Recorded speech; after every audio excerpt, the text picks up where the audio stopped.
Bonjour et bienvenue sur la chaîne des Fous de Normandie. Aujourd'hui, on va se poser la question, est-il bon d'avoir du plomb dans la tête?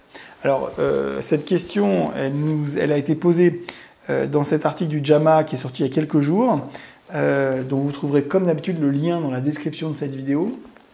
Un article qui est un suivi de cohorte de patients qui ont été donc suivis depuis petits, chez qui on a fait un dosage du plomb dans le sang, et ensuite on les a suivis pendant des années et on a essayé de voir s'ils présentaient des troubles de la personnalité notamment, donc des troubles psychiques, des choses vraiment pathologiques, c'est-à-dire handicapantes.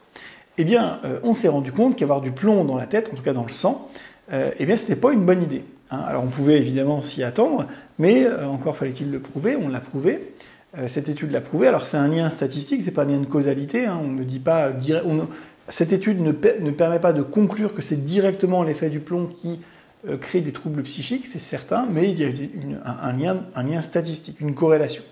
Ce qui va quand même dans le sens d'une possible causalité, c'est qu'on sait que le plomb, c'est quand même pas très bon pour le corps humain et aussi pour le cerveau, et donc on peut se dire qu'il y a peut-être un lien de causalité. Par ailleurs, un certain nombre de paramètres ont été corrigés pour s'assurer que ces paramètres n'interféraient pas dans le résultat, notamment le niveau socio-économique qui est évidemment important par rapport à l'exposition au plomb, puisque c'est souvent les personnes les plus défavorisées qui vivent dans un environnement où le plomb est très présent et donc où les enfants sont exposés au plomb.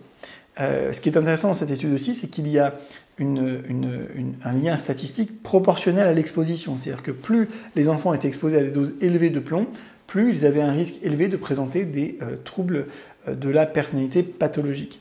Donc ça aussi, c'est un argument qui ne permet pas de conclure à une causalité, mais qui est aussi un petit argument supplémentaire pour l'envisager.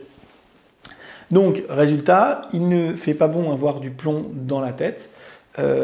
Pour la France, pour notre pays, l'exposition au plomb, elle est quand même extrêmement faible. Elle est plus faible que ce que ça n'était dans cette étude, et elle est maintenant quasiment disparue de nos jours, puisque c'est quelque chose qui est évidemment vérifié. Les peintures au plomb ne sont plus autorisées depuis très longtemps.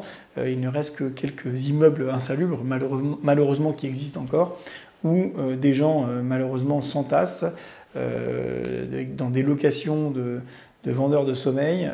Et voilà, malheureusement, il existe encore en France quelques lieux comme ça, mais si on compare à ce qui se fait en moyenne aujourd'hui, cette exposition, elle est infinitésimale. Hein. Donc le risque aujourd'hui en France est infinitésimal.